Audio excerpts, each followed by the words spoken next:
Good morning all of you. सार्थक पहल बदलाव हमसे है, मैं पुनः एक बार स्वागत है। और सार्थक पहल के माध्यम से हम पढ़ रहे हैं यूनिट 10 मध्य प्रदेश लोक सेवा आयोग प्रारंभिक परीक्षा यूनिट 10। और यूनिट 10 में है आयोग। आयोग में सिर्फ एक आयोग हमारा अभी पढ़ने का बचा है और वो है सूचना आयोग, केंद्रीय सूचना आयोग, राज्य सूचना आयोग। इसको यदि अच्छे से बेहतर तरीके से समझना है तो उससे पहले हमें समझना है सूचना का अधिकार अधिनियम 2005। सूचना का अधिकार अधिनियम 2005। सूचना का अधिकार अधिनियम 2005। अब इस अधिनियम में यदि अध्याय की बात करें तो इसमें अध्याय 6 है और धाराएं हैं 31। अध्याय कितने हैं? 6 और धाराएं कितनी है? 31। धाराएं कितनी है? 31। सूचना का अधिकार अधिनियम 2005। कितने अध्याय इसमें? 6। धाराएं कितनी है? 31। 31 हो गया यार इतना। धाराएं 31 और अध्याय 6। अब हम एक एक तरफ से पढ़ेंगे। अध्याय 1। अध्याय 1 बहुत ही शॉर्ट में पढ़ना है हमें, लेकिन पूरी धाराएं हमें इसकी पढ़ना है। अध्याय 1 में 2 धाराएं हैं, सिर्फ 2, 1 और 2। अध्याय 1 इसमें धाराएं हैं। पहला है संक्षिप्त नाम, संक्षिप्त नाम, विस्तार व प्रारंभ। संक्षिप्त नाम, विस्तार व प्रारंभ। संक्षिप्त नाम, विस्तार व प्रारंभ। इस अधिनियम का नाम क्या है, कहां पर लागू है और कब से ये लागू? बस क्लियर है ना? नाम, विस्तार और प्रारंभ। तो नाम क्या है? सूचना का अधिकार अधिनियम 2005। क्लियर है एकदम। नाम क्या है? सूचना का अधिकार अधिनियम 2005। लागू कहां पर है?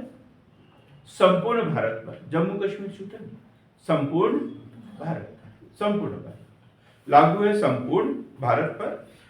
और तीसरा क्या है? तीसरा पॉइंट लिखा था प्रारंभ, कब से प्रारंभ होगा? कब से प्रारंभ होगा?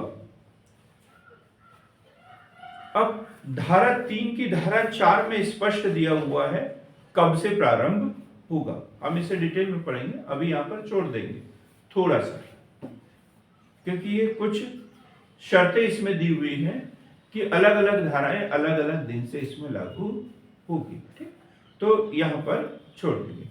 वैसे लागू कब हुआ? 12 अक्टूबर 2005। ये तारीख यहां पर डाल देंगे, तारीख यहां पर डाल देंगे 12 अक्टूबर 2005। अब अध्याय 2, नहीं सॉरी, धारा 2 परिभाषाएं। परिभाषाएं धारा 2 में क्या दी है? परिभाषा। धारा 2 परिभाषा। किस किस की परिभाषा दी है? तो हर चीज की। सूचना क्या है, सरकार क्या है, केंद्रीय सूचना आयोग क्या है, सूचना आयुक्त क्या है, ये सारी परिभाषाएं इसमें दी हुई है। एक परिभाषा लिखेंगे केंद्रीय लोक सूचना अधिकारी, केंद्रीय लोक सूचना अधिकारी। फिर है मुख्य सूचना आयुक्त, मुख्य सूचना आयुक्त, इसकी परिभाषा दी है इसमें। सूचना, तीसरी परिभाषा दी है, एक परिभाषा दी है सूचना। अब सूचना को लिखना जरूरी है। अब ये मुख्य सूचना आयुक्त और ये रो आगे पढ़ेंगे हम तो उसमें क्लियर हो जाएगा, तो अलग से लिखने की जरूरत नहीं। सूचना हमें कहीं नहीं मिलेगी और 3 नंबर का क्वेश्चन आ जाता है सूचना क्या है, ठीक है। कंप्यूटर में ये है, कंप्यूटर में भी दिया हुआ सूचना क्या है, उस चैप्टर में भी है लेकिन वो थोड़ी सी अलग तरीके से उसमें दिया हुआ है, ठीक। कंप्यूटर के हिसाब से सूचना क्या होता है, डेटा जो होता है, डेटा, रॉ डेटा, वो सूचना नहीं, उसके प्रोसेसिंग करने के बाद में जो निष्कर्ष है वो सूचना, वो सूचना कहलाता है। लेकिन इसमें वहां तक पहुंचने की हमें जरूरत नहीं है, जो परिभाषा दी है वो लिखेंगे। सूचना से किसी इलेक्ट्रॉनिक रूप में, इलेक्ट्रॉनिक रूप में धारित अभिलेख, दस्तावेज,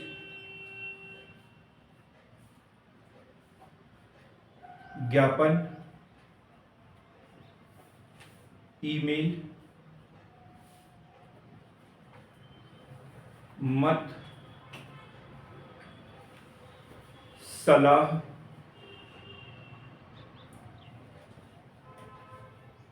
प्रेस विज्ञप्ति,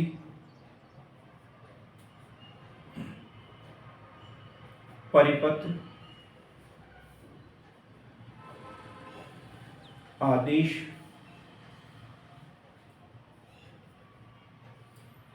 लॉगबुक, लॉगबुक, संविदा,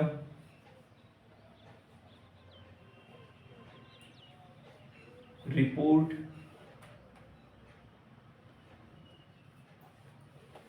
कागज पत्र, नमूने,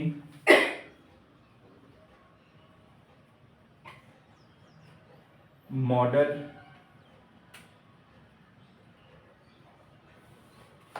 मॉडल,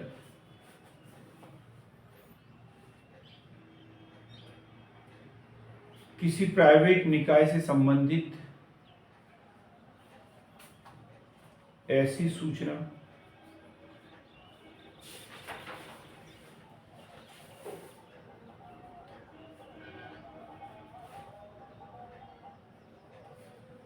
जहां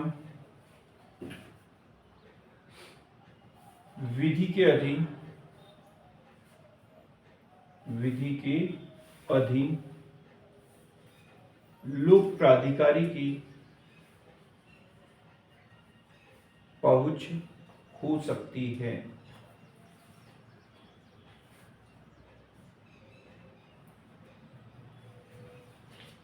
से अभिप्रेत है, से अभिप्रेत है।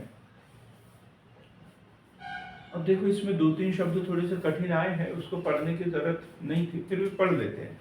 जैसे ये आया है लॉग बुक, क्या होता है लॉग बुक? नोट करने के लिए होता है ना, नोट करने के लिए होता है लॉग बुक।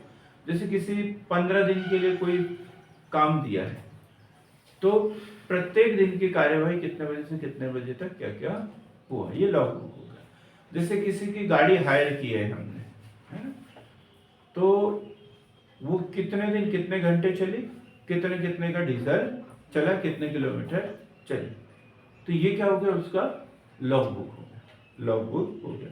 जेसीबी किराए से ले गए हैं तो 15 दिन के लिए गए तो हर दिन कितने कितने घंटे कब तक क्या क्या चलाते रहे, तो ऐसा जो विवरण दिया रहता है वो क्या कहलाता है लॉग। इसके बाद में दिया हुआ है संविदा। संविदा मतलब कॉन्ट्रैक्ट, संविदा मतलब कॉन्ट्रैक्ट, जो दो पार्टियों के बीच में जिस बिंदु पर सौदा तय हुआ है, समझौता हुआ है। जैसे संविदा शिक्षक बोलते थे पहले, है ना। तो संविदा शिक्षक ये है वे सरकार और उस व्यक्ति के बीच में कॉन्ट्रैक्ट हुआ है, भाई इतने रुपए महीने के हिसाब से वो काम करेगा, इतने घंटे काम करना पड़ेगा। सरकार ने भी एक बॉन्ड भरवा दिया, भाई तुम परमानेंट करने की कभी मांग नहीं करोगे। ये क्या हो गया, कॉन्ट्रैक्ट हो गया, भाई तुम बाद में दबाव नहीं बना सकते हमारे ऊपर। तो ये इस तरीके का कॉन्ट्रैक्ट जो दो पक्षों के बीच में होता है तो वो कहलाता है संविदा।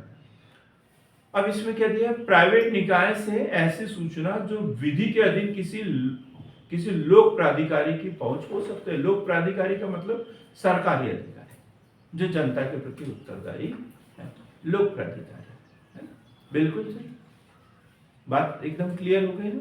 भाई एक निजी संस्थान है तो वहां के कर्मचारी को व्यक्तिगत जानकारी तो हम नहीं मांग सकते हैं, लेकिन जो सूचना के अधिकार के अधिनियम के तहत किसी लोक प्राधिकारी को देना है तो वो जानकारी भी क्या कहलाएगी, सूचना कहलाएगी। ये सारी चीजें सूचना के अंतर्गत आती।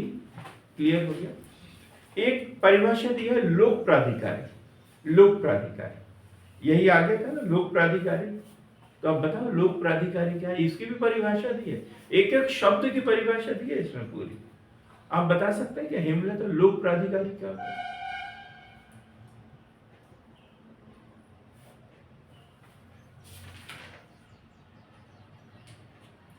नहीं। योगी सर, हर विभाग में एक व्यक्ति को अधिकारी बना दिया जाता है जो कि उस विभाग की जानकारी लिखता है। नहीं, वो लोक सूचना अधिकारी है, हम लोक प्राधिकारी की बात कर रहे हैं, सूचना अधिकारी की बात थोड़ी कर रहे हैं। लोक सूचना अधिकारी नहीं, लोक प्राधिकारी ये बोला। लोक प्राधिकारी मतलब वही संवैधानिक पद राज्य सरकार नियुक्त कर रही है, केंद्र सरकार नियुक्त कर रही है, जितने भी है वो सब क्या है, लोक प्राधिकारी। अब इसमें दिए लोक प्राधिकारी से लिखेंगे लोक प्राधिकारी। देखो जब हमें पता नहीं है तो फिर हमें लिख लेना चाहिए लोक प्राधिकारी। तो 1 2 3 नीचे लिखेंगे। नंबर 1, संविधान द्वारा या उसके अधीन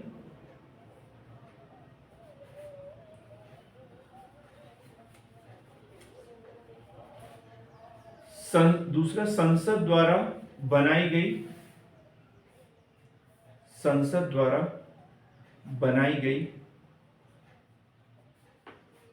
किसी अन्य विधि द्वारा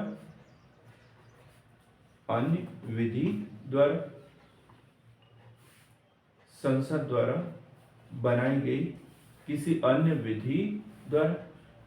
तीसरा, राज्य विधानमंडल द्वारा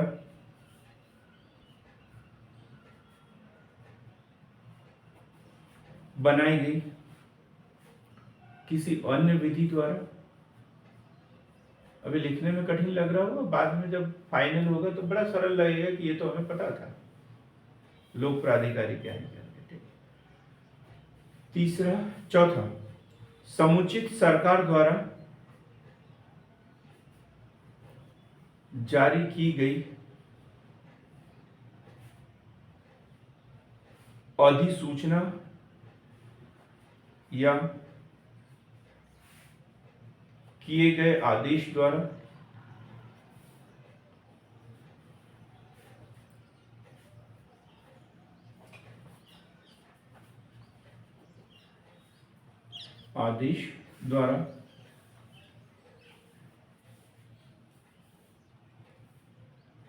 अगला लिखेंगे, ऐसा कोई गैर सरकारी संगठन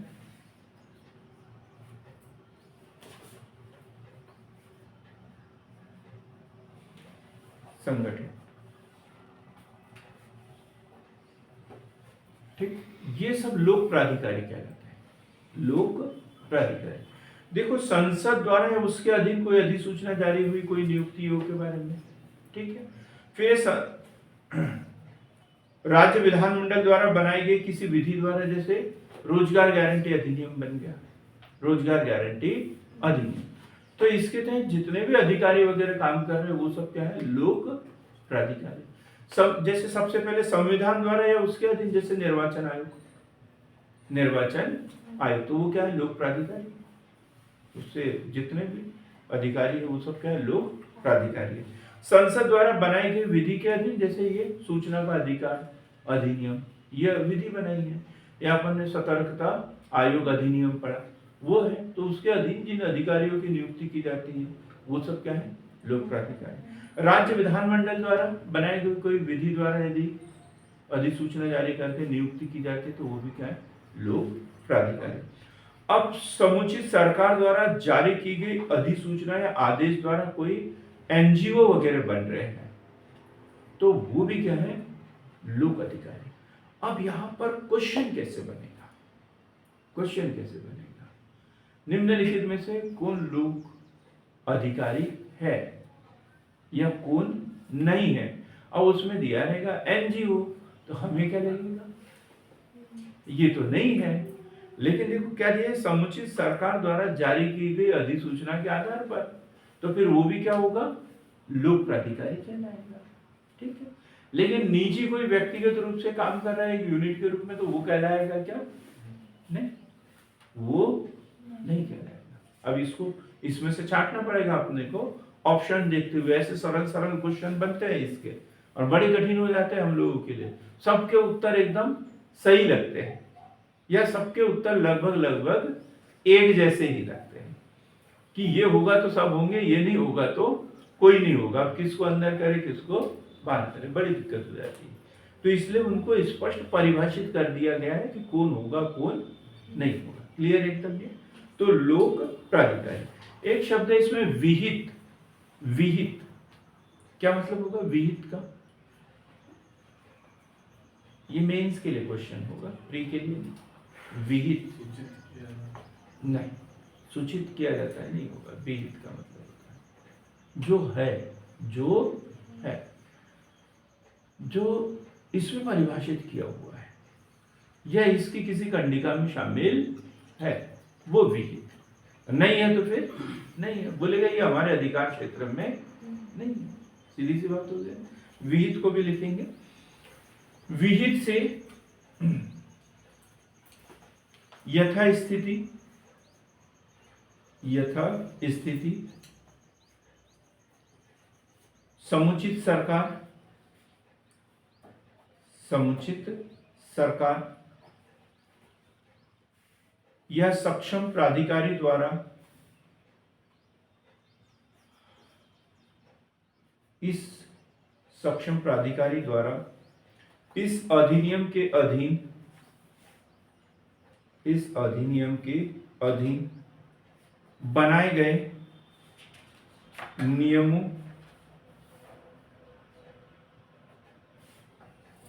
नियमों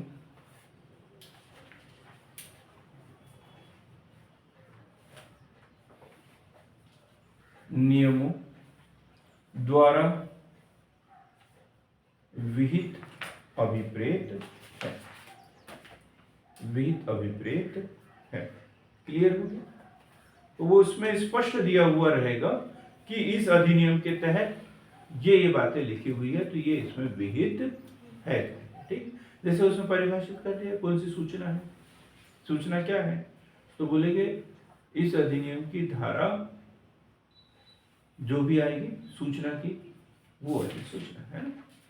अब जैसे परिभाषा, अब एक कॉमन सा क्वेश्चन पूछा, जैसे विहित की परिभाषा पूछ ली, राज्य सूचना आयोग की पूछ ली, केंद्रीय सूचना आयोग की पूछ ली, कुछ भी पूछ लिया, तो क्या लिखेंगे, सूचना का अधिकार अधिनियम 2005 की धारा 2 के तहत। कोई भी पूछे तो आपको ये लिखना है, तो कितना अच्छे उत्तर की शुरुआत हो जाएगी आपकी। कोई भी, चाहे लोक सूचना अधिकारी के पूछे या सूचना अधिकारी के पूछे, अभियोजन के पूछे, सूचना क्या है ये पूछे, तो आपको इस तरीके से एक लाइन में वो शब्द लिखना है। अब इसको यही छोड़ देते हैं और हम पढ़ते हैं अध्याय 2। अध्याय 2 और धारा कौन सी होगी, 3, 4। 3 में क्या दिया हुआ है, सूचना का अधिकार, सूचना का अधिकार किस किस के लिए होगा सूचना का अधिकार, किसके लिए होगा सूचना का अधिकार? सर सभी लोगों के लिए होगा। सभी लोगों के लिए होगा। जो सरकार में नहीं है, जी, सरकार में नहीं है उनके लिए, फिर भी सेवा में नहीं है उनके लिए। सेवा में नहीं है उनके लिए। क्यों? सेवा में है, उन्होंने कोई गुनाह किया क्या? उसी विभाग में उनके लिए नहीं है। उसी विभाग में उनके लिए क्यों नहीं हो सकता? वो भी मांग सकते हैं भाई। सूचना के अधिकार के तहत तो जानकारी कोई भी मांग सकता है, ठीक है, वो अलग मैटर होगा। लेकिन फिर भी इनका उत्तर उतना सही नहीं है जितना होना चाहिए। सभी में कौन शामिल है? नागरिकों के लिए। सभी में और नागरिक में अंतर है क्या? पाकिस्तान का भी यहाँ रह रहा है तो उसको होगा क्या ये? बांग्लादेश का यहाँ रह रहा है उसको होगा क्या? नहीं, किसको होगा? नागरिकों को होगा। जिनके पास में हमारे देश की नागरिकता है उन्हीं के लिए होगा। क्लियर हो गया? किसके लिए होगा? नागरिकों के लिए। ये लिखेंगे इसमें। इस अधिनियम के उपबंधों के अधीन रहते हुए, इस अधिनियम के उपबंधों के अधीन रहते हुए सभी नागरिकों को सूचना का अधिकार होगा। देखो, हम सामान्य भाषा में बोल तो देते हैं नागरिक, लेकिन नागरिक पारिभाषिक शब्द है ना। और अपन ने अधिनियम पढ़ा ना, नागरिक का अधिनियम, और ये और वो 6, 7, 8 धाराएं पढ़ी हमने, कैसे नागरिकता मिलेगी, कैसे खत्म होगी, क्या होगा। ये भाई जिसके पास भारत की नागरिकता है वो चाहे जन्म से हो, पंजीकरण से प्राप्त की हो, देशीकरण से प्राप्त की हो, लेकिन भारत की नागरिकता होना चाहिए। जो भारत का नागरिक है उसी को ये लोक सूचना का अधिकार प्राप्त है, दूसरों को नहीं। अब लोक प्राधिकारियों की बाध्यताएं। ये तो हो गया सूचना का अधिकार नागरिकों को प्राप्त होगा। और अधीन, इस अधिनियम के अधीन भाई उसमें दिया रहेगा 31 में कि ये सूचना जो है किन किन विभागों को की नहीं दी जा सकती है, वो सब कुछ दिया हुआ है। पहले ज्यादा 25 विभाग थे, अभी 22 विभाग है जिनकी सूचना नहीं दी जा सकती, जिनकी सूचना सार्वजनिक नहीं की जा सकती। भाई व्यक्तिगत जानकारी किसी को नहीं देना है, तो ये जो शर्तें दी है उन शर्तों के अधीन प्रत्येक नागरिक को सूचना का अधिकार प्राप्त है, लेकिन इस अधिनियम की शर्तों के अधीन, है ना। ऐसा नहीं कि अधिकार प्राप्त है तो कुछ भी सूचना मांग ले हम, नहीं, वो शर्तों के अधीन। अब लोक प्राधिकारियों की बाध्यताएं। 4 लोक प्राधिकारियों की बाध्यताएं। लोक प्राधिकारियों की बाध्यताएं। लोक प्राधिकारी हमने पढ़ लिया, क्या क्या है?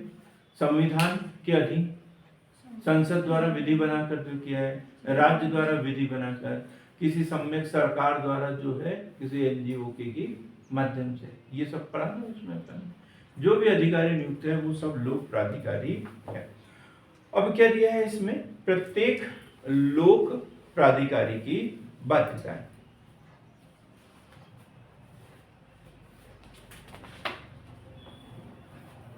इसमें डिटेल में लिखना नहीं है, उसमें शर्तें दी हुई है कि लोक प्राधिकारी क्या करेंगे क्या नहीं करेंगे। तो बाध्यताएं दी है उनकी, कुछ उनके ऊपर शर्तें लगाई गई है। उतना डिटेल में हमें पढ़ने की जरूरत नहीं है, बस ये याद रख लेना धारा 4 में क्या दिया हुआ है। धारा 5 पढ़ेंगे हम, जहां जरूरी होगा मैं आपको बता दूंगा कि ये लिखना जरूरी है, ये समझना जरूरी है। लोक सूचना अधिकारियों का पदनाम। लोक सूचना अधिकारियों का पदनाम। लोक सूचना अधिकारियों का पदनाम।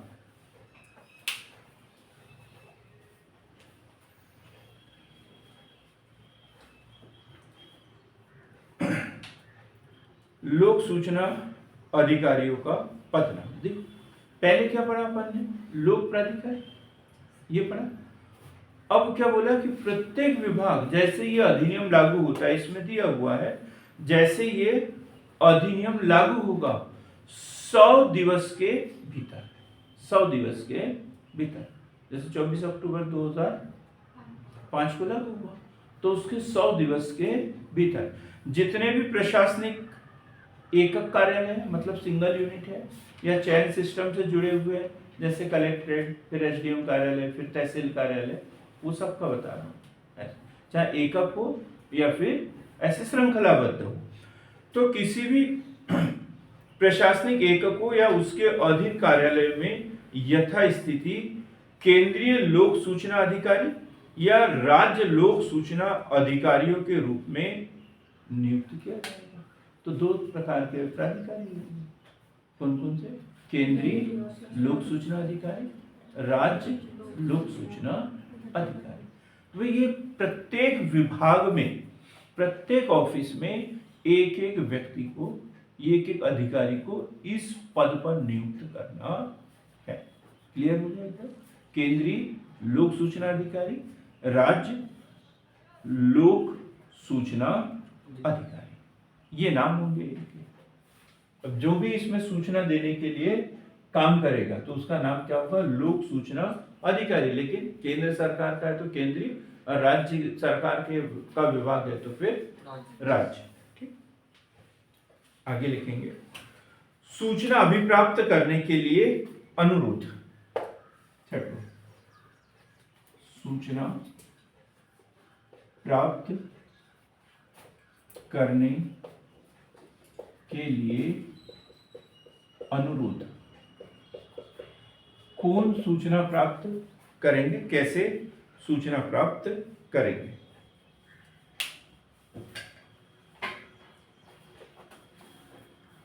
अब देखो इसमें यह है, सूचना प्राप्त करने के लिए क्या करना पड़ेगा। अनुरोध का मतलब आवेदन। कैसे करना पड़ेगा, क्या फॉर्मेट होगा, हिंदी में करना पड़ेगा, इंग्लिश में करना पड़ेगा, किस भाषा में करना पड़ेगा, ये सारे प्रावधान जो है इसमें दिए हुए हैं। राज्य सरकार चाहे तो उसे फीस ज्यादा ले सकती है, माफ कर सकती है, जो भी नियम बना होगा उसके अनुसार। जैसे हमारे यहाँ जो बना हुआ है उसमें बीपीएल वाला कार्ड लागू होता है, 10 रुपये फीस दे दो, फिर आपको प्रिंटिंग का चार्ज नहीं देना पड़ेगा। ये सब है, लिखेंगे इसे। कोई व्यक्ति जो इस अधिनियम के अधीन सूचना अभिप्राप्त करना चाहता है,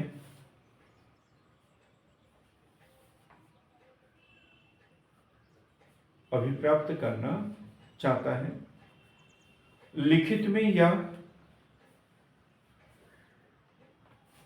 दूसरा माध्यम कौन सा हो सकता है लिखित के अलावा? जी नहीं, मौखिक तो नहीं हो सकता, इलेक्ट्रॉनिक, ऑनलाइन मतलब, है ना। लिखित में या मौखिक सूचना कैसे प्राप्त मांग लेंगे, चलो ला पूरी जानकारी दे, ये तो नहीं जमेगा यार। लिखित में या, बड़ा अच्छा लगा लेकिन आपने बोला था लिखित में या इलेक्ट्रॉनिक युक्ति के माध्यम से, इलेक्ट्रॉनिक युक्ति के माध्यम से अंग्रेजी या हिंदी में, अंग्रेजी में या हिंदी में या उस क्षेत्र की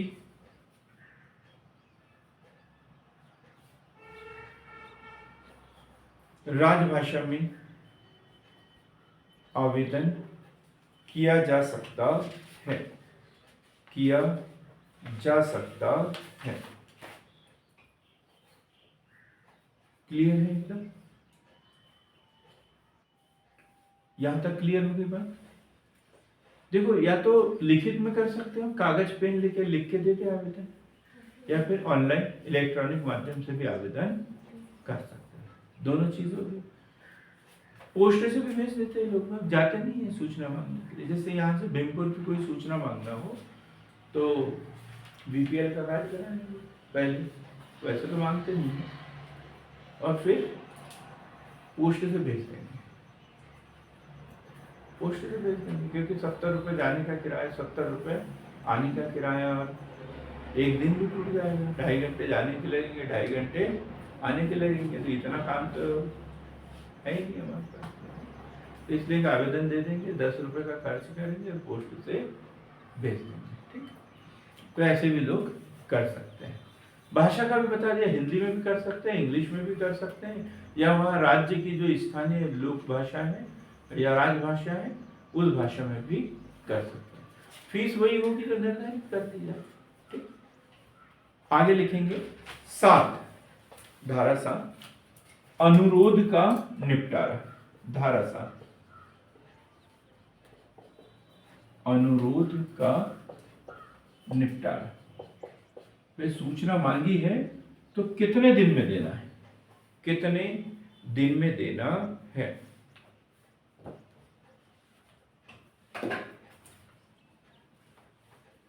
कितने दिन में देना है अनुरोध का निपटारा। 30 दिन के भीतर अनुरोध प्राप्ति की, 30 दिन के भीतर ऐसे फीस के संदाय पर, ऐसे फीस के संदाय पर जो विहित की जाए, जो विहित की जाए, जो विहित की जाए। क्लियर हो गया एकदम। 30 दिन के भीतर देना है, और वो भी तब देना है जब फीस दी गई हो जो निर्धारित की गई, अधिनियम में जो विहित किया गया है। वही हार्ड कॉपी है तो 2 रुपये प्रति कॉपी, सॉफ्ट कॉपी मांग रहा है, सीडी में मांग रहा है, डीवीडी में तो 50 रुपए के हिसाब से, तो वो फीस देगा तो ही देंगे, ठीक है। 30 दिन के भीतर देना है।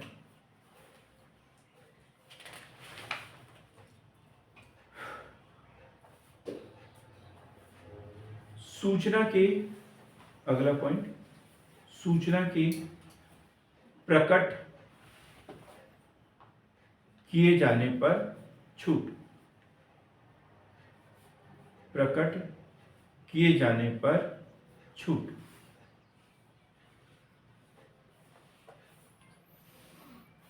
मैं थोड़ा शॉर्ट में बता रहा हूं, लेकिन है ना, क्या इसमें जैसे सूचना का दिया है कि उसी भाषा में दे रहा है जिस भाषा में मांगी गई है, वो सब कुछ फॉर्मेट इसमें दिए हुए हैं। यदि उसने इलेक्ट्रॉनिक माध्यम में मांगा तो आप सॉफ्ट कॉपी देना है ना। यदि उसने लिखित में मांगा है तो उसको हार्ड कॉपी देना है, वो सब नियम है। कोई विशेष तो कोई जानकारी हो जो लोग जो अदालत में इधर उधर किसी बंदी के लिए की चाहिए, वो तो 48 घंटे के अंदर देना है, वो सब कुछ कंडिकाएं उसमें दी हुई है। अब सूचना के प्रकट किए जाने से छूट, धारा 8, क्या मतलब है इसका? प्रिय, सूचना के प्रकट किए जाने से छूट।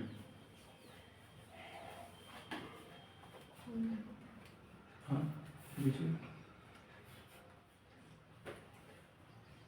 पीछे कविता मैडम, जब पीछे बैठते हैं ना एकदम थोड़ा सा ऐसे साइड में बैठेगा, मुझे क्या है एकदम छोटे बड़े बैठ जाते तो फिर दिख जाते, एकदम बराबर जैसे लोग बैठ जाते हैं तो पीछे वाले दिखते नहीं हैं, और दिखना चाहिए। मतलब ऐसी कौन सी सूचना है जिसे लोक सूचना अधिकारी देने से मना कर सकते हैं? ऐसी कौन सी सूचना जो नहीं दी जा सकती है ना? प्रकट मतलब सामने लाने से छूट। कोई कुछ है ना, कुछ विभाग बताए ना, अभी मैंने 22 विभाग है ऐसे जिनकी छूट मतलब जिनकी सूचना नहीं दी जा सकती। तो वो परिस्थिति है, वो कंडीशन जिसमें लोक सूचना अधिकारी जो है सूचना देने से मना कर सकता है। बात क्लियर हो गई है? तो वो काय में दिया हुआ? धारा 8 में दिया हुआ, धारा 8 लिखेंगे। इस अधिनियम में अंतर्विष्ट किसी बात के होते हुए भी किसी नागरिक को निम्नलिखित सूचना देने की बाध्यता नहीं होगी।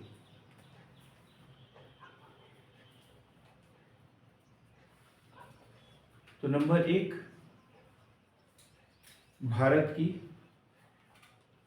प्रभुता, अखंडता, राज्य की सुरक्षा, रणनीति, वैज्ञानिक या आर्थिक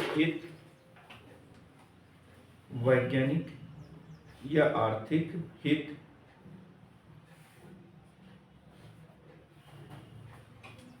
विदेश से संबंध पर प्रतिकूल प्रभाव डालने वाली सूचना,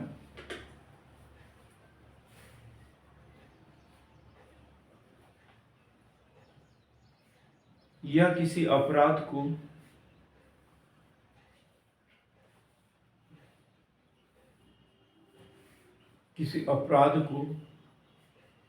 उद्दीपन होता हो, किसी अपराध का उद्दीपन होता हो। क्लियर हो गया ना? ऐसी भी सूचना जो देश की एकता, अखंडता से संबंधित हो, जिसका विदेशों पर विपरीत प्रभाव पड़ता हो, बुरा प्रभाव पड़ता हो, या ऐसी सूचना जिससे कोई अपराध वगैरह कारित हो सकता है। जैसे राम जन्मभूमि अयोध्या कांड, उसका फैसला हो गया था, फिर वो सुरक्षित रखा था, तुरंत नहीं मांग सकते, तुरंत उसी दिन कोई आवेदन देके मांग सकता था क्या उसे? नहीं, क्योंकि उस समय हमें पहले कोई निरोध करना था कि उससे हिंसा हो सकती थी, वे सब शांतिपूर्ण रहे, वो परिस्थितियां बनाए, उसके बाद में इसका निर्णय किया जाएगा। बात क्लियर हो गया? तो ऐसी सूचना हम मांग सकते हैं क्या? मांग तो सकते हैं, लेकिन दी नहीं जा सकती। क्लियर हो गया योगेश? एक पॉइंट क्लियर है क्या? दूसरा पॉइंट है, सूचना जिसके प्रकाशन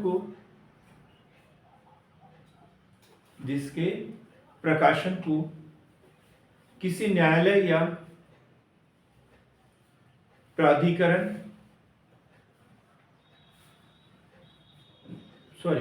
मत लिखना, अधिकरण लिखना, प्राधिकरण, न्यायालय या अधिकरण द्वारा अभिव्यक्त रूप से निषिद्ध किया गया है। अब जैसे अभी एक मामला चल रहा है, कौन सा? जाति आधारित जनगणना। तो ये कोई समिति बनी है, मुझे अभी याद नहीं आ रहा, कल ही पढ़ा था। जैसे मंडल आयोग अभी तक चल रहा था, मंडल आयोग की रिपोर्ट, अभी कोई समिति है, किसी को याद हो तो बता दो। कल ही पेपर में पढ़ा था मैंने, कहीं मुझे अभी याद नहीं आ रहा, कल आप लोगों को बता दूंगा। बोल रहे उस समिति की रिपोर्ट को लागू करो। कोई ऐसी कोई गोपनीय जानकारी हो जिसे न्यायालय ने अभी रोक लगाई हो कि ये अब हमें सार्वजनिक नहीं करना है, तो ऐसी सूचना देने से भी लोक सूचना अधिकारी मना कर सकता है कि ये सूचना नहीं दी जाएगी, इससे न्यायालय की अवमानना होगी। भाई न्यायालय ने मना कर दिया है, फिर हम उसकी सूचना दे देते हैं तो क्या हो जाएगी? न्यायालय की अवमानना हो जाएगी। अगला, सूचना जिसके प्रकटन से संसद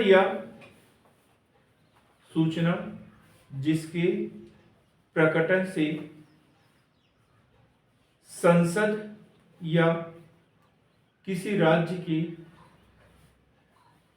विधानमंडल की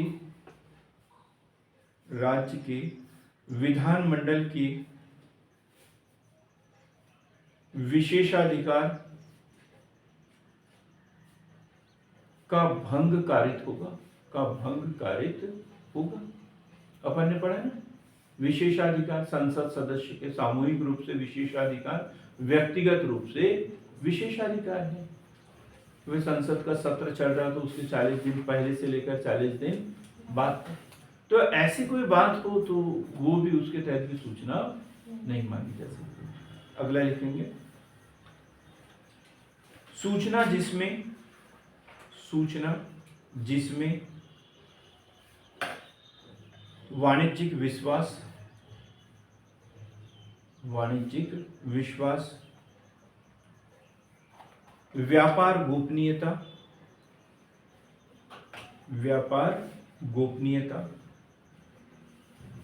या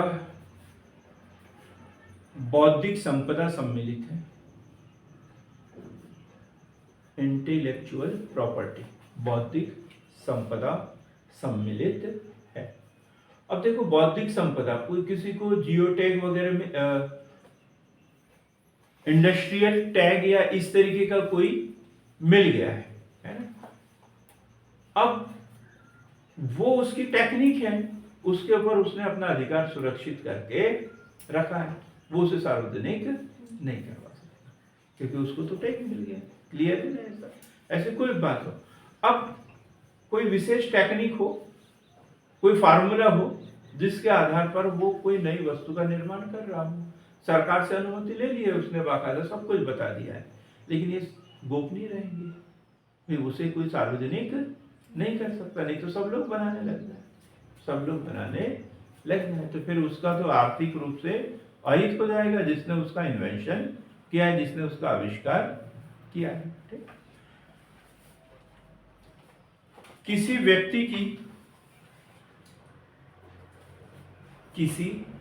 व्यक्ति को उसकी वैश्वासिक नातेदारी से उपलब्ध सूचना,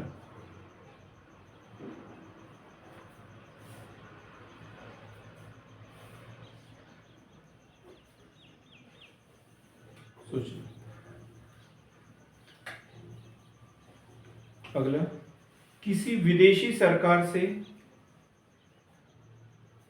विश्वास में प्राप्त सूचना,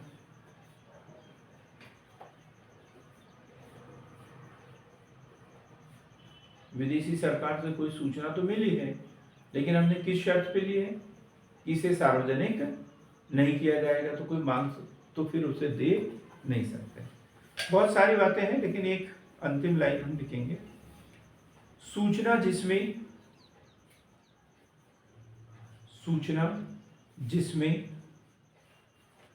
अधिकारियों के अन्वेषण,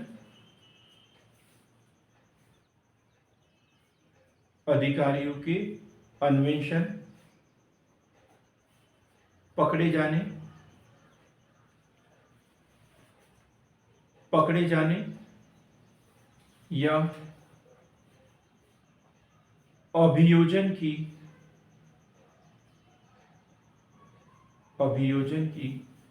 प्रक्रिया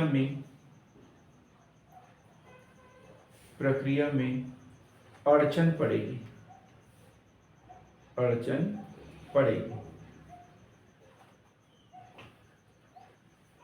क्लियर हो गया एकदम?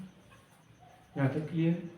ठीक, तो ये मेंस का क्वेश्चन बनेगा, बड़ा क्वेश्चन बनेगा, है? सूचना के अधिकार अधिनियम में कौन सी सूचना नहीं दी जा सकती है। निबंध वगैरह लिखने के लिए आता है, निबंध का टॉपिक भी है, पेपर 6 में भी है।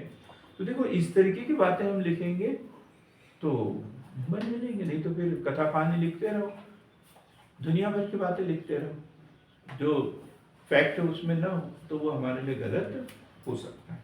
क्लियर हो गया ये? सूचना के प्रकट किए जाने में छूट। ठीक, इसकी धारा 9 में क्या दिया हुआ है? धारा 9, कतिपय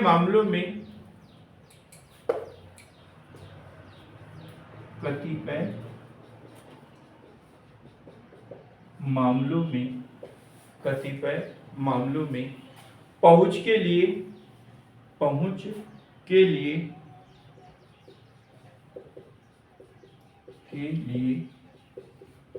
अस्वीकृति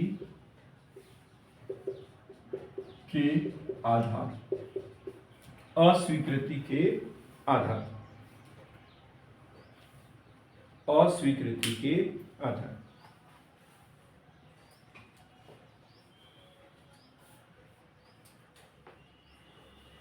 अब जैसे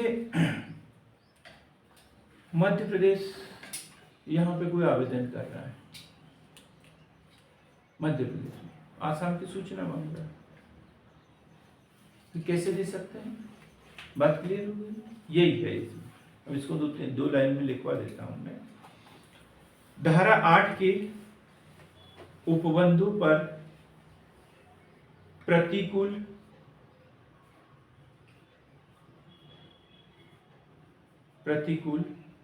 प्रभाव डाले बिना यथास्थिति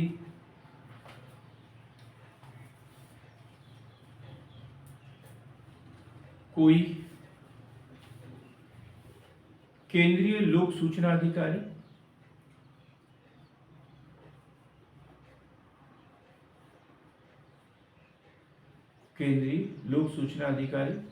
या कोई राज्य लोक सूचना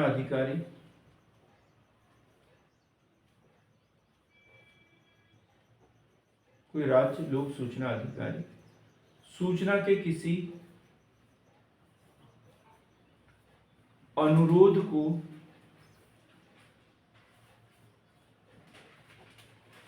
वहां अस्वीकार कर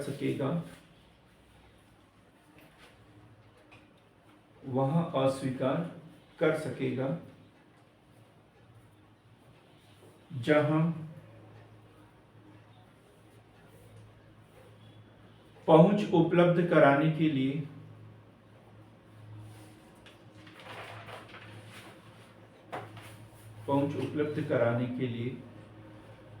ऐसा अनुरोध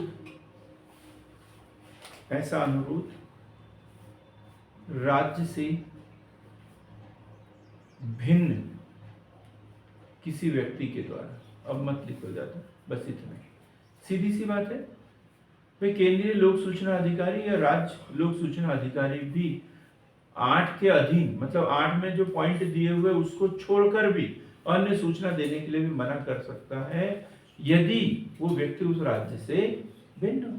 बाहर का कोई व्यक्ति वो सूचना मांग रहा है तो हम क्यों देंगे? सीधी सी बात है ना, क्लियर हो गई बात यहाँ पे। अब कुछ धारा 10, 11 उसमें कुछ विशेष है नहीं तो हम उसे छोड़ देंगे। अब हम आते हैं अध्याय 3 जो हमारा मुख्य टॉपिक है, अध्याय 3, और इसमें शुरुआत होती है धारा 12 से। धारा 12 कल भी बताया था मैंने, धारा 12 और धारा 15। 12 में क्या दिया? 12 में क्या दिया है? केंद्रीय सूचना आयोग लिखेंगे। धारा 12 केंद्रीय सूचना आयोग का गठन, केंद्रीय सूचना आयोग का गठन।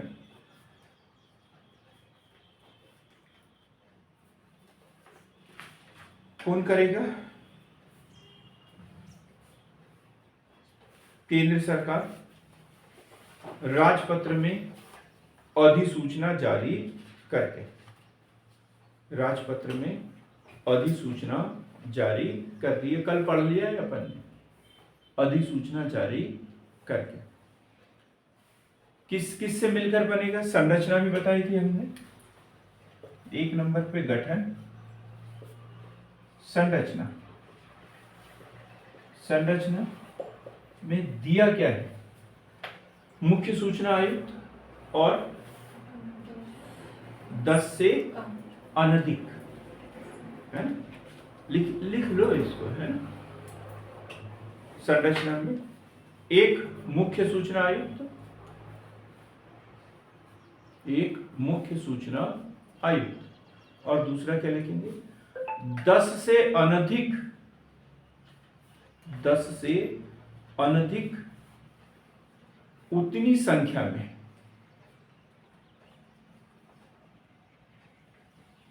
केंद्रीय सूचना आयुक्त जितने आवश्यक समझे। 10 से अनधिक उतनी संख्या में जितने आवश्यक समझे।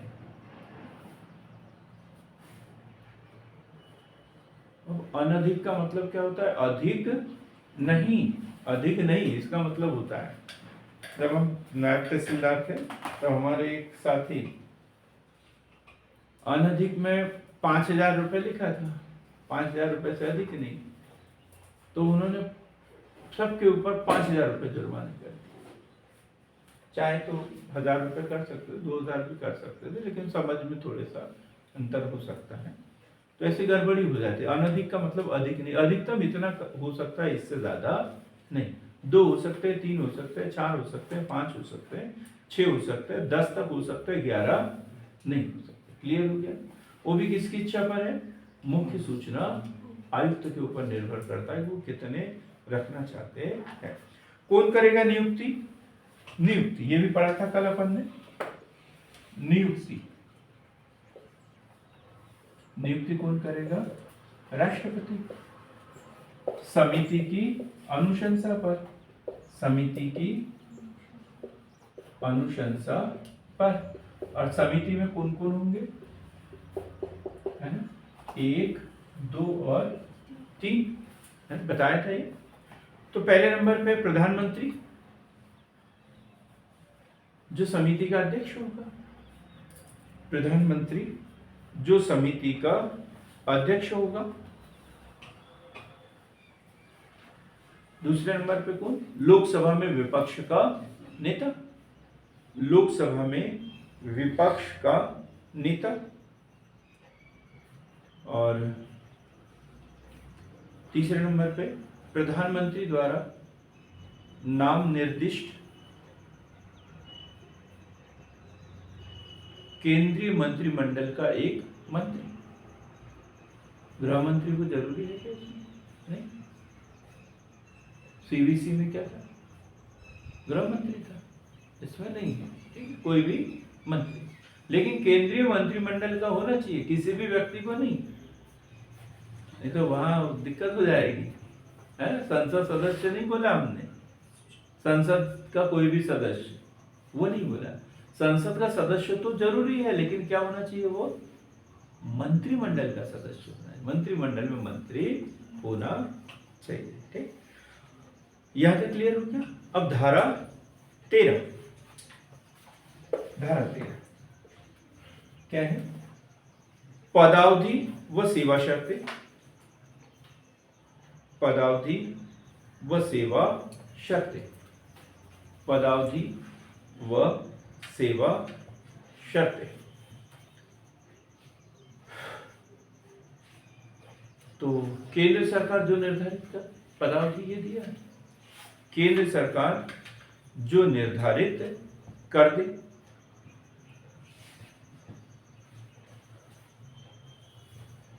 पुनः नियुक्ति के लिए पात्र नहीं,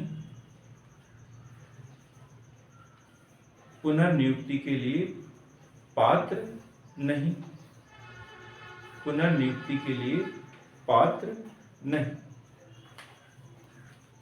लेकिन पदावधि अब हम देखते हैं तो कितना कर दिया है इसमें? पदावधि 3 वर्ष या 65 वर्ष की आयु जो भी पहले हो, इसे लिखेंगे। अभी और है इसमें, पर लिख लो। 3 वर्ष या 65 वर्ष की आयु जो भी पहले हो, जो भी पहले हो, ये मूल अधिनियम में कर दिया था, ठीक है। लेकिन आगे लेकिन भी लिखेंगे, सूचना का अधिकार संशोधन अधिनियम 2019 2019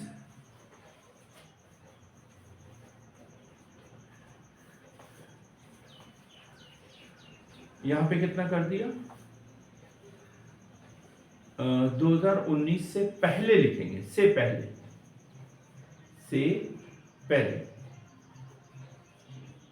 5 वर्ष निश्चित था, 5 वर्ष निश्चित था। थोड़ा सा उसमें समझने में ठीक कर लेना, मतलब पहले मूल इसमें कितना कर दिया था? 5 वर्ष तक करवा लेते थे, हैं? 65 वर्ष की आयु या 5 वर्ष, 65 वर्ष की आयु के बाद में तो काम नहीं कर सकता था, लेकिन 5 वर्ष तक करवा लेते थे। लेकिन 2019 में स्पष्ट कर दिया कि इनका कार्यकाल 3 वर्ष से अधिक नहीं। क्लियर हो गया एकदम? सेवा शर्तें एवं कार्यकाल ये काय में दिया हुआ है? धारा 13 में दिया, धारा 13 में दिया हुआ है। वेतन भत्ते, वेतन भत्ते केंद्र सरकार विहित करेगी, केंद्र सरकार विहित करेगी, केंद्र सरकार विहित करेगी।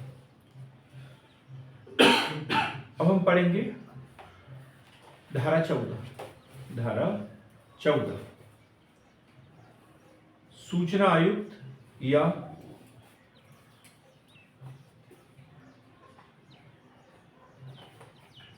मुख्य सूचना आयुक्त का हटाया जाना।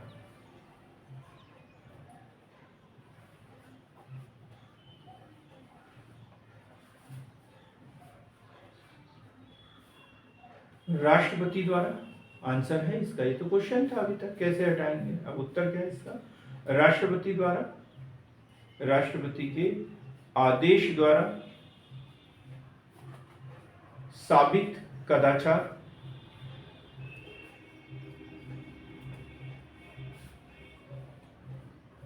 या असमर्थता के आधार पर असमर्थता के आधार पर उसके पद से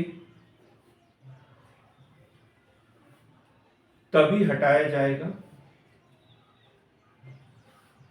तभी हटाया जाएगा जब उच्चतम न्यायालय ने, उच्चतम न्यायालय ने राष्ट्रपति महोदय के निर्देश पर रिपोर्ट दी हो, रिपोर्ट दी हो। क्लियर है? जो उसके ऊपर एलिगेशन लगेंगे उसकी जांच होगी, और जांच कौन करेगा? सुप्रीम कोर्ट, उच्चतम न्यायालय। और वो रिपोर्ट में यदि बोल देता कि ये सही है तो फिर राष्ट्रपति महोदय उसे हटा देंगे। लेकिन हटाने के आधार क्या बताया मैंने? साबित कदाचार या असमर्थता। तो साबित कदाचार में क्या आता है? दिवालिया घोषित कर दिया हो, पागल घोषित कर दिया हो, अपराध के लिए दोषित ठहराया दिया हो, ये सारी चीजें, उस पद को छोड़कर अन्य कई लाभ का पद धारण कर दिया, ये सारी बातें, ये सामान्य सी या लिखेंगे नहीं, लेकिन ये आधार है उसके। ठीक, अब लिखेंगे अध्याय 4। अध्याय 3 में कितनी धाराएं हैं? 12, 13, 14, 12, 13, 14। अध्याय 3 12, 13, 14 केंद्रीय सूचना आयोग, केंद्रीय सूचना आयोग। अब अध्याय 4 में क्या होगा? राज्य सूचना आयोग। अध्याय 4 राज्य सूचना आयोग, राज्य सूचना आयोग। अब धारा 15 कल भी पढ़ा था 15। धारा 15 में क्या है? राज्य सूचना आयोग का गठन कौन करेगा?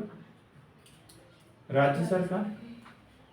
राजपत्र में अधिसूचना द्वारा, अधिसूचना द्वारा, अधिसूचना द्वारा। क्लियर हो गया एकदम? राज्य सरकार राजपत्र में अधिसूचना द्वारा।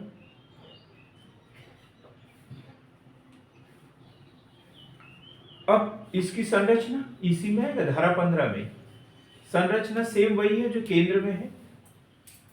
एक कौन होगा? मुख्य सूचना आयुक्त। राज्य मुख्य सूचना आयुक्त। राज्य लिखना पड़ेगा, नहीं तो उतने से कारण भाई काटने वालों को तो बहाना चाहिए, एक नंबर कट जाएगा नहीं तो, है ना। राज्य मुख्य सूचना आयुक्त, इसमें राज्य शब्द का इस्तेमाल करना ही है अपने को, ठीक है। और दूसरी संरचना में क्या आएगा? 10 से अनधिक जितने राज्य मुख्य सूचना आयुक्त उचित समझे। 10 से अनधिक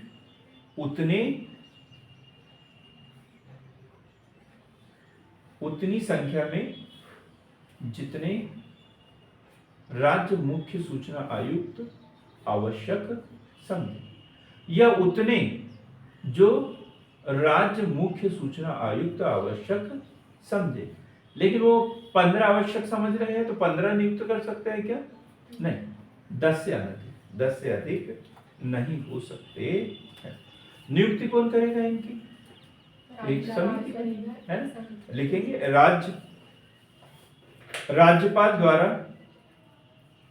राज्यपाल द्वारा निम्न समिति की अनुशंसा पर। अब समिति में कौन कौन होगा? एक तो होंगे मुख्यमंत्री जो समिति के अध्यक्ष होंगे, और दूसरा कौन होगा? विधानसभा में विपक्ष का नेता। दूसरा सदस्य होगा इसमें विधानसभा में विपक्ष का नेता। विधानसभा में विपक्ष का नेता। दिनेश कुमार, आज मैंने आपका नाम ही नहीं लिया, बहुत गुस्सा होंगे अपने से। समझ में आ रहा है आपके? कठिन तो नहीं हो रहा है ज्यादा? कठिन हो रहा है? अच्छा, चलो ठीक है, कल और चर्चा करेंगे। तो मुख्यमंत्री समिति का अध्यक्ष होगा, दूसरा विधानसभा में विपक्ष का नेता, और तीसरा कौन होगा आदमी?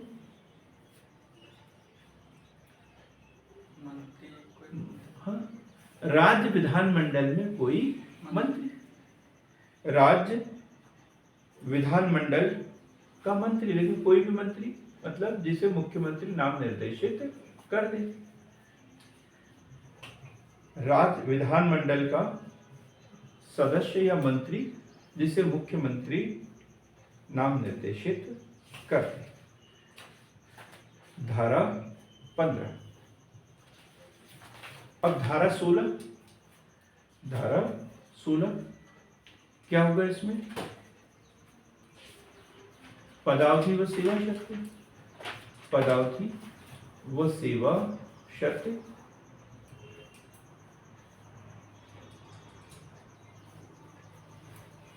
यही है कि ऐसी अवधि के लिए अब यहाँ क्वेश्चन तो बड़ा सरल है, इसका जवाब आप लोग दे सकते। कौन तय करेगा?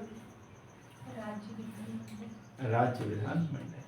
अपन ने पहले भी केंद्रीय विधानमंडल नहीं बोला था, सरकार बोला था, केंद्र सरकार बोला था ना, है ना। सरकार में और विधानमंडल में अंतर है।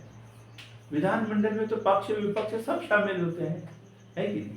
सरकार में मंत्रिमंडल, जो मंत्री है वही शामिल होते हैं, है। विपक्ष तो शामिल नहीं होता सरकार में। थोड़ा सा मतलब शब्दों को समझना पड़ता है अपने को, वैसे ही शब्द लिखना पड़ता है अपने को, ठीक।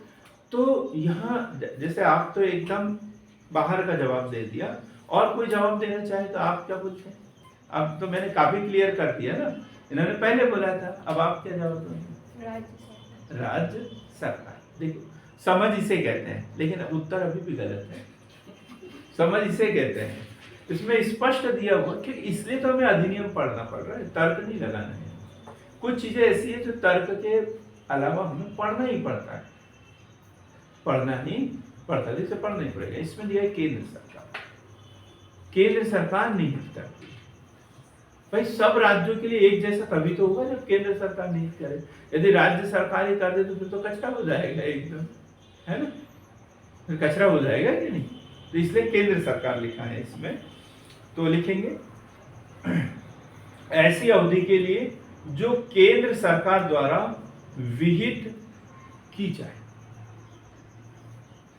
पुनर्नियुक्ति का पात्र नहीं होगा, पुनर्नियुक्ति का पात्र नहीं होगा।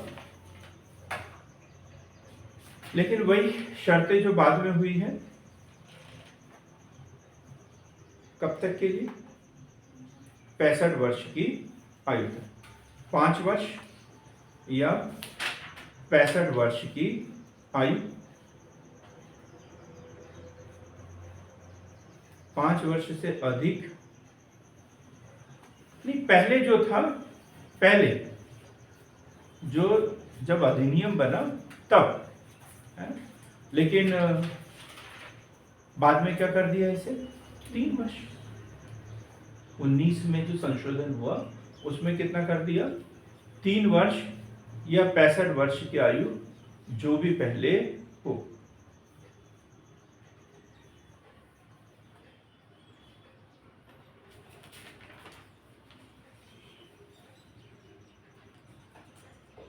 यहां एक शर्त और दी है, एक शर्त इसे समझना है। यदि मान के चलो कि कोई राज्य सूचना आयुक्त था और उसे मुख्य सूचना आयुक्त नियुक्त कर दिया जाए, मुख्य सूचना आयुक्त नियुक्त कर दिया जाए, तब वो दोनों कार्यकाल मिलाकर 5 वर्ष तक पूरा कर सकता है। ये कंडीशन अभी भी बनी हुई है। राज्य सूचना आयुक्त को मुख्य सूचना आयुक्त यदि बना दिया जाए तो फिर दोनों कार्यकाल मिलाकर 5 वर्ष तक वो कर सकता है, लेकिन एक ही पद पर पुनर्नियुक्ति का प्रावधान नहीं। ठीक, क्लियर हो गई बातें? फिर हम पढ़ेंगे वेतन भत्ते सेवा शर्तें। तो सब सेम है कि पदावधि में वेतन भत्तों में अलाभकारी परिवर्तन नहीं किया जा सकता, ये सब कुछ दिया हुआ रहेगा। 17 आर्टिकल 17 धारा 17 इसकी, पद से हटाया जाना।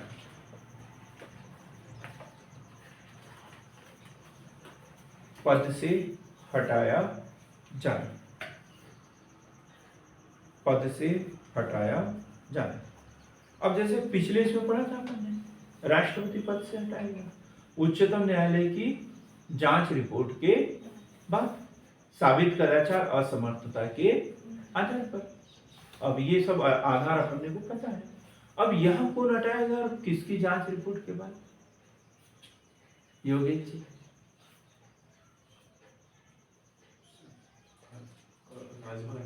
राज्यपाल हटाएगा, बिल्कुल। किसकी जांच रिपोर्ट के बाद? यही अपने को देखना है इसमें, है ना? तो हटाएगा तो राज्यपाल, लेकिन जांच रिपोर्ट आएगी उच्चतम न्यायालय से। ठीक, क्लियर हो गया? लिखेंगे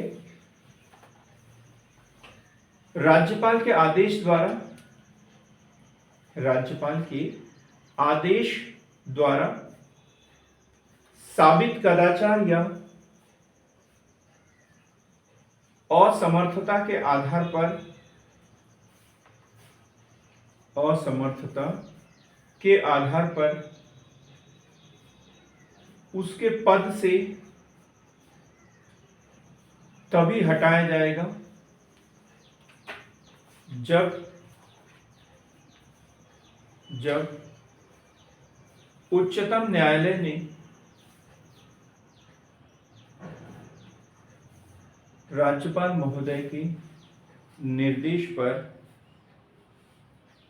जांच रिपोर्ट प्रस्तुत की, जांच रिपोर्ट प्रस्तुत की हो, जांच रिपोर्ट प्रस्तुत की हो। क्लियर हो गया? एकदम ज्यादा लिखने की जरूरत नहीं, आगे सब पता है। ये हमने कौन सा पढ़ा? भाग 4, भाग 4 पढ़ा, भाग 4। और धारा पढ़ी अपन ने 15, 16, 17, 15, 16, 17। भाग 3 में 12, 13, 14, भाग 4 में 15, 16, 17। भाग 5 भाग 5 भाग 5 धारा 18 धारा 18 सूचना आयोग की शक्तियां एवं कृत्य। सूचना आयोग की शक्तियां एवं कृत्य। ये जो हम आयोग पढ़ रहे हैं ये डिटेल में हम इसलिए पढ़ रहे हैं क्योंकि ये प्री में भी है और मेंस में भी है। तो मेंस में भी ऐसे क्वेश्चन हमसे पूछे जा सकते हैं, तो इसलिए हमें ये डिटेल में पढ़ना बहुत जरूरी है। कृत्य कौन कौन से, और क्या है प्री में क्वेश्चन भी अब ऐसे ही पूछने लग गए हैं, 3-4 सेंटेंस दे देते हैं। उसके लिए जब तक हमारे पास में डिटेल में न पढ़ा हुआ वो लिखा हुआ हो तब तक हम उसका उत्तर नहीं निकाल सकते। तो कौन कौन से कृत्य करते हैं, कौन कौन सी शक्तियां इनको प्राप्त है। तो दस्तावेजों का पहला पॉइंट फिर से लिखेंगे। किसी व्यक्तियों को समन करना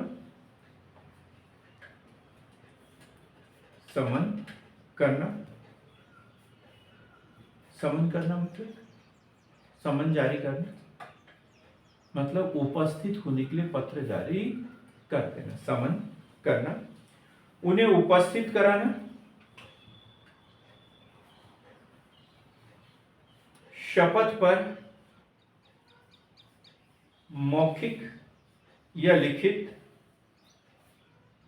साक्ष्य देने के लिए,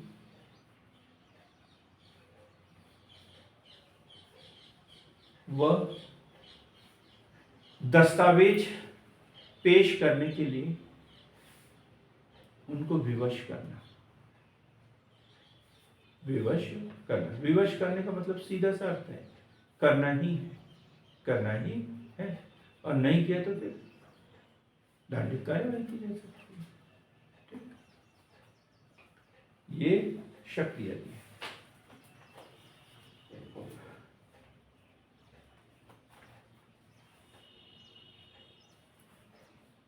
अब ये किसके ऊपर है, तो एक लाइन थोड़ी सी बोलना भूल गया मैं। इनका काम क्या है, जैसे लोक सूचना अधिकारी प्रत्येक कार्यालय की नियुक्त किया था केंद्रीय या राज्य। ठीक, अब आप लोगों ने सूचना मांगी। अब उसमें नियम क्या था, 30 दिन के अंदर सूचना देना है। या फिर कुछ वो विभाग जहां सूचना देना प्रतिबंधित है, नहीं दी जा सकती, धारा 8 में मना किया हुआ है, तो उसका हवाला देकर सामने वाले को अवगत कराते हैं, भाई ये तुम्हारी इस दायरे से बाहर है इसलिए सूचना नहीं दे सकते। अब ये सब कुछ कानूनों के अधीन होते हुए भी यदि कोई लोक सूचना अधिकारी निर्धारित समयावधि में सूचना देने में असमर्थ रह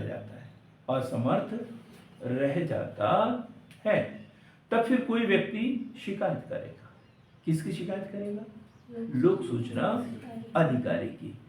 तो उसके ऊपर एक कार्यवाही, फिर ये उस लोक सूचना अधिकारी को समन जारी कर सकते हैं, दस्तावेज मंगा सकते हैं कि आपने सूचना क्यों नहीं दी, क्या हुआ, ये सारी बातें। वो बोले कि मैं तो बीमार था, हॉस्पिटल में था, फिर मेडिकल सर्टिफिकेट ला के दो, शपथ करो कि मैं जो शपथ पूर्वक कथन करता हूँ।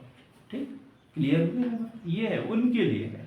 ये मुझे पहले बताना था फिर लिखवाना था, अब क्लियर हो गया ना भैया। जो सूचना अधिकारी है उनकी कोई शिकायत करता है तो उनकी जांच होती है इसमें, और फिर भाई निर्धारित समयावधि में करना था, नहीं किया तो क्यों नहीं किया, और फिर उसके लिए प्रक्रिया चलती है।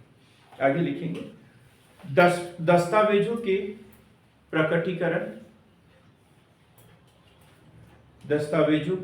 प्रकटीकरण और निरीक्षण की उपेक्षा करना। उपेक्षा नहीं, उपेक्षा और अपेक्षा में अंतर है। उपेक्षा मतलब छोड़ देना, और अपेक्षा मतलब आशा करना कि ऐसा करना ही चाहिए आपको। अगला, शपथ पत्र पर साक्ष्य को अधिग्रहण करना, प्रतियां मंगाना, अगला है प्रतियां मंगाना, साक्षियों को समन जारी करना, ये सब कार्य वो कर सकता है। परिस्थिति में बता दिया मैंने किन परिस्थितियों में करता है। यदि लोक सूचना अधिकारी ने सूचना समय पर न दी हो, या ज्यादा फीस ले ली हो, या भ्रामक सूचना दे दी हो, और उसकी शिकायत किसी व्यक्ति द्वारा सूचना आयुक्त के पास में की गई हो, तब ये कार्यवाही कर सकता है। क्योंकि समझ में तो आया ना, मैं लिखवाना भूल गया उसमें कुछ बातें, लेकिन आप समझ गए होंगे कि किस परिस्थिति में कार्यवाही की जा सकती है। अब 19 धारा 19 और इसमें दिया हुआ है अपील। धारा 19 में क्या दिया हुआ है? अपील। अब क्या लोक सूचना अधिकारी के ऊपर इन्होंने दंड दे दिया, इतना जुर्माना कर दिया, वो कर दिया, तो क्या उसे देना ही है? क्या उसे देना ही है? मान के चलो इन्होंने मुझसे सूचना मांगी थी, मैंने 30 दिन के अंदर नहीं, 30 दिन के क्यों दूं मैं? नहीं देना मुझे। मान के चलो एक एग्जाम्पल, मैंने नहीं दी, ठीक है। अब इन्होंने शिकायत कर दी इनके पास में, ये सूचना आयुक्त है, इनके पास में शिकायत की। अब इन्होंने मुझे पत्र जारी कर दिया, जो अभी बताया ना, बोला साक्ष्य दो, ये दो, ये दो, मैंने सब दस्तावेज प्रस्तुत कर दिए। अब इनके पास में दो अवसर है, दो चांस है, या तो इनको सही मान के मेरे ऊपर जुर्माना कर दे, या मुझे सही मानकर इनके आवेदन को रद्द कर दे। यही होगा। न्यायाधीश है, नमस्ते। अब न्यायाधीश है, इन्होंने न्याय कर दिया, मान चलो इनको गलत साबित कर दिया और मुझे सही साबित कर दिया, तो इनके पास में राइट है कि इनके निर्णय की वो अपील कर सकते हैं, ठीक। या मेरे ऊपर, इनको सही मानकर मेरे ऊपर जुर्माना कर दिया। अब यदि मुझे लग रहा है कि नहीं यार मेरी गलती हुई है, तो मैं या तो जुर्माना भर दूं, ठीक। और मुझे लग रहा है कि शायद मैं न्यायाधीश महोदय को अपनी बात बताने में सफल नहीं रहा हूं, शायद न्यायालय जो है मेरी बात को समझने में समझ नहीं पाया, तो क्यों न मैं वरिष्ठ न्यायालय में इसकी सूचना दूं, तो मैं भी अपील कर सकता हूं। क्लियर है? तो अपील दोनों पक्ष कर सकते हैं। अब बात क्लियर हो गई योगेश, ठीक। लिखेंगे अपील। ऐसा कोई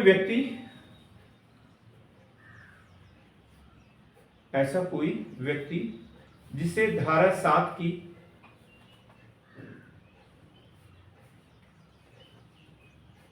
उपधारा 1 के तहत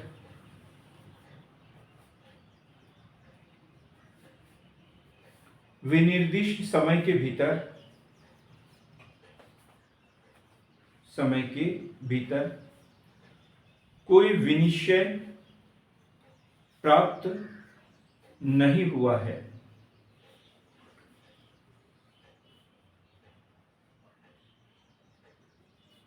विनिश्चय प्राप्त नहीं हुआ है, या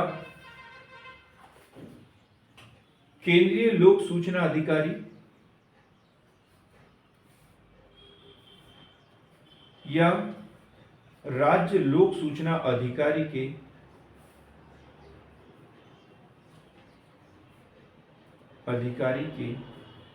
किसी विनिश्चय से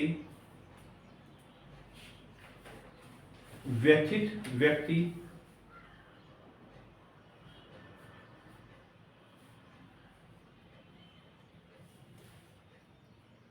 तीस दिन के भीतर अपील कर सकेगा, अपील कर सकता है,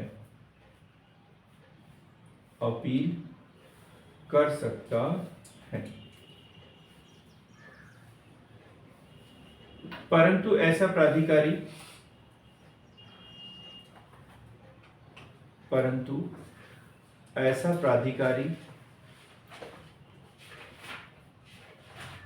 30 दिन की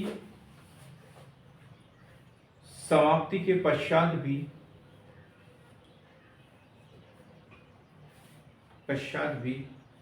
अपील को ग्रहण कर सकेगा,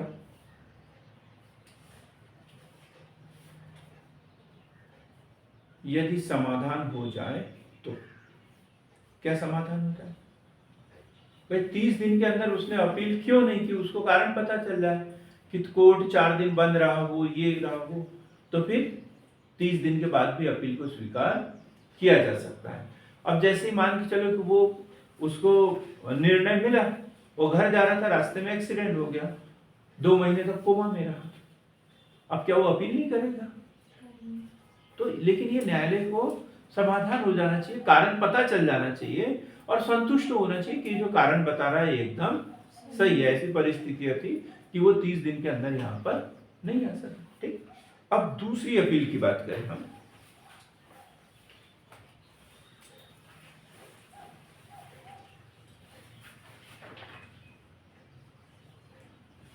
उपधारा 1 के अधीन विनिश्चय के विरुद्ध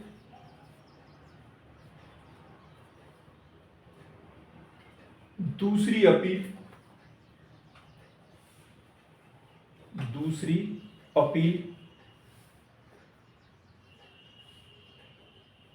उस तारीख से जिसको विनिश्चय किया जाना चाहिए,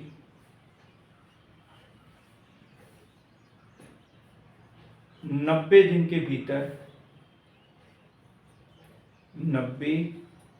भीतर केंद्रीय सूचना आयोग या राज्य सूचना आयोग को कर सकता है। क्लियर हो गया? यहां पर पहली अपील 30 दिन के भीतर करना है। अब एक जो लोक सूचना अधिकारी है उससे बड़े सूचना अधिकारी को करेगा, ठीक है, और फिर वहां उसका समाधान न हो तो दूसरी अपील कहाँ करेगा? केंद्रीय सूचना आयुक्त या राज्य सूचना आयुक्त, ठीक है। अब जैसे राजस्व विभाग में देखें तो एसडीएम कार्यालय से कोई सूचना मांगी थी, वो नहीं थी, तो कलेक्ट्रेट में उसकी शिकायत कर दी 30 दिन के भीतर, और वहां पर भी यदि उसका समाधान न हो तो 90 दिन के भीतर वो राज्य सूचना आयुक्त को कर सकता है या केंद्रीय सूचना आयुक्त को कर सकता है। ये इसकी निराकरण है, ठीक है। अब आगे की जो धाराएं हैं 20, धारा 20 इसको पढ़ लेते हैं, फिर अध्याय 6 हम कल देखेंगे। धारा 20 शास्ति, बताया था मैंने शास्ति यानी क्या होता है? शक्ति का उल्टा। शास्ति का मतलब क्या होता है? दंड।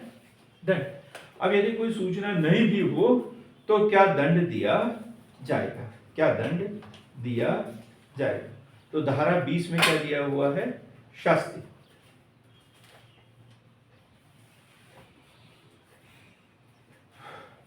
समय पर सूचना न दी हो, सूचना देने से इनकार किया हो,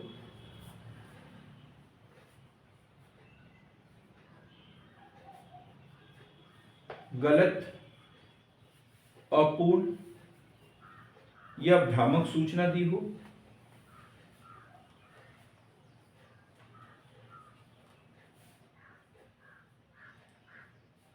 या उस सूचना को नष्ट कर दिया हो जिसका अनुरोध किया हो। सब कारण समझ में आ गया?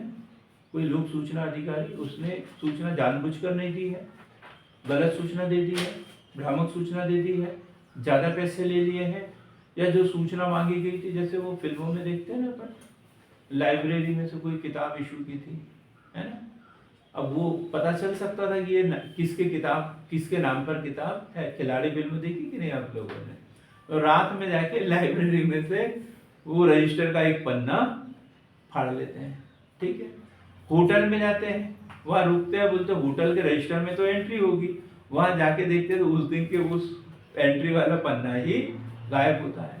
बोलते हैं कि उस रोड से गए थे तो उस रोड पे जितने सीसीटीवी कैमरे उसमें तो होगा, लेकिन पता चला कि उस दिन वो सीसीटीवी कैमरे खराब हो गए थे, या उसकी रील गायब हो गई थी, या उतना डाटा डिलीट कर दिया, तो जानबूझकर किया जा सकता है। तो ऐसी परिस्थितियों में क्या किया जाए, उस लोक सूचना अधिकारी के विषय में, ठीक है, क्या किया जाए लिखेंगे। तो वह ऐसे प्रत्येक दिन के लिए जब तक आवेदन प्राप्त किया जाता है